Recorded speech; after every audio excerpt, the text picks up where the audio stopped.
Olá pessoal! Essa videoaula foi preparada para explicar um pouquinho sobre os tipos de rochas e explicar de uma forma lúdica a vocês de como que elas são formadas, quais são as principais diferenças entre elas.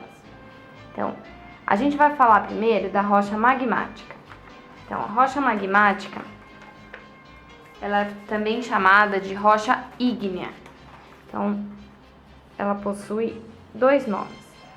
Magmática se refere ao magma e ígnea vem também da denominação fogo. Então, esse tipo de rocha ela é formada a partir do resfriamento do magma.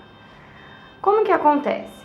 Então, essa linha preta que eu desenhei, ela está representando aqui a crosta terrestre.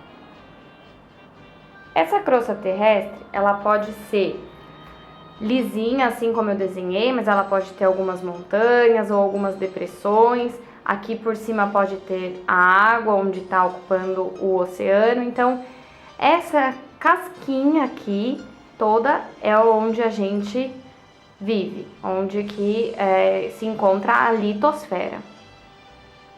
Abaixo disso, a gente tem uma região que tem uma substância chamada magma. Essa substância ela está em alta temperatura e ela é pastosa, ela é líquida.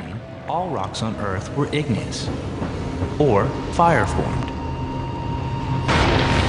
Volcanoes generate the most spectacular process that produces new igneous rocks today.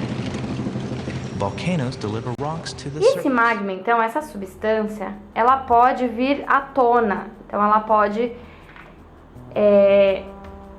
passar para a linha da litosfera. Se tiver alguma fratura, ou muito comum a gente ver em vulcões.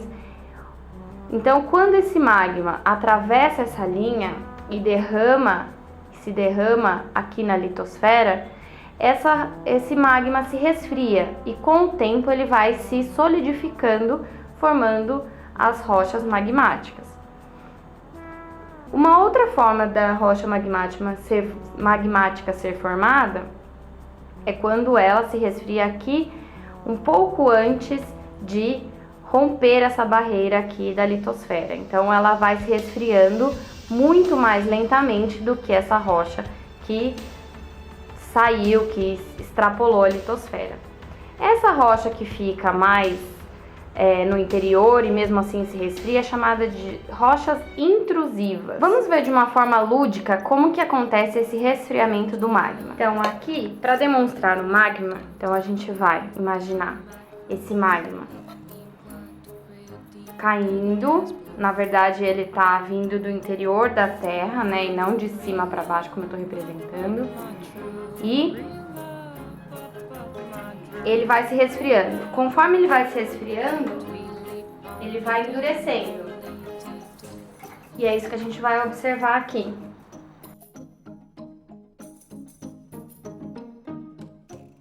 Portanto, depois de resfriar, então, essa rocha que antes era líquida, né, era um magma, se resfriou e tornou uma rocha. Olha aqui, ficou totalmente sólida. Voltamos então àquele esquema sobre as rochas magmáticas.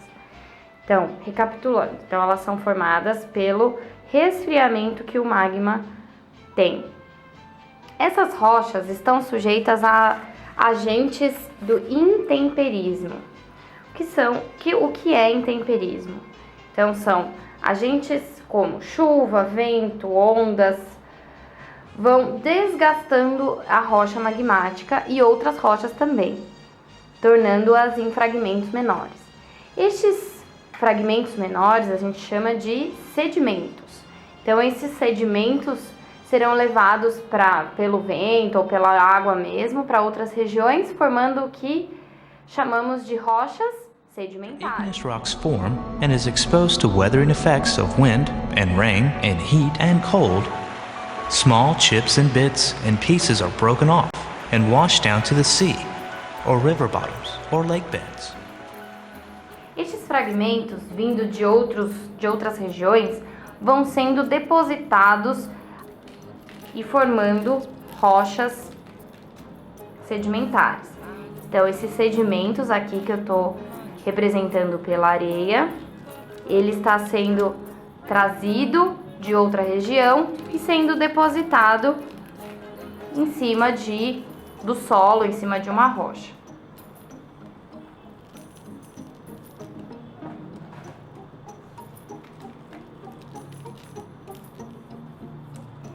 Este processo de deposição demora muitos e muitos anos. Então, ao longo desses anos, outros sedimentos também podem ser depositados, formando então mais uma camada para essa rocha.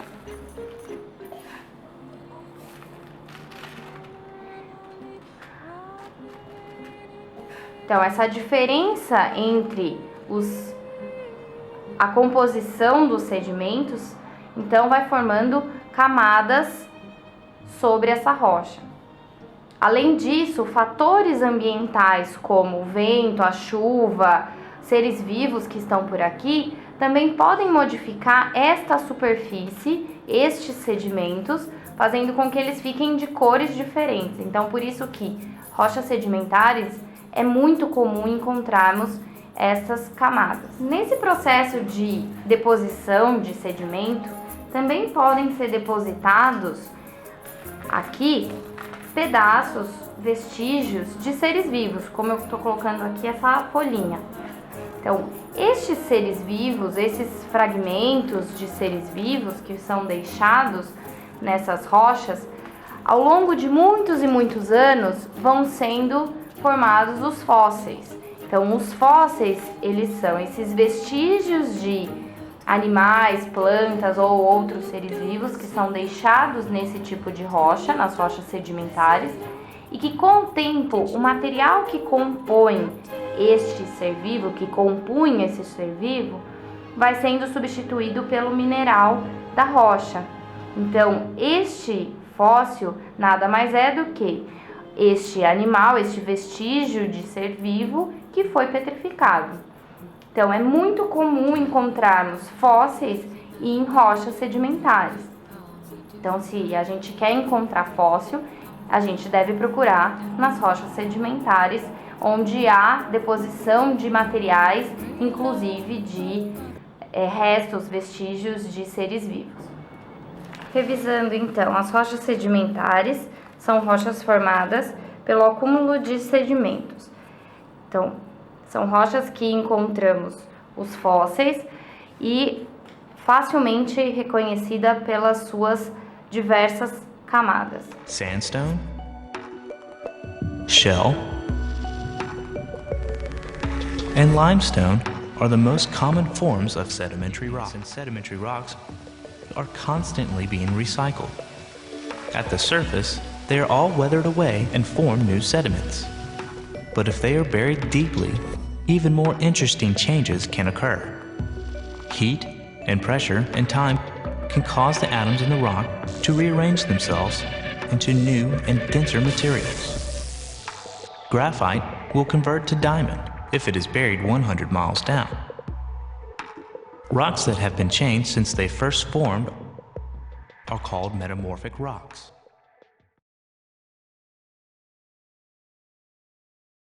Metamórficas são formadas pela transformação de outras rochas, sejam elas magmáticas ou sedimentares. Essas rochas são transformadas devido a alta pressão e alta temperatura que elas sofrem enquanto estão no interior da Terra. Então, devido a esses fatores, pressão alta e temperatura alta, as rochas metamórficas são formadas.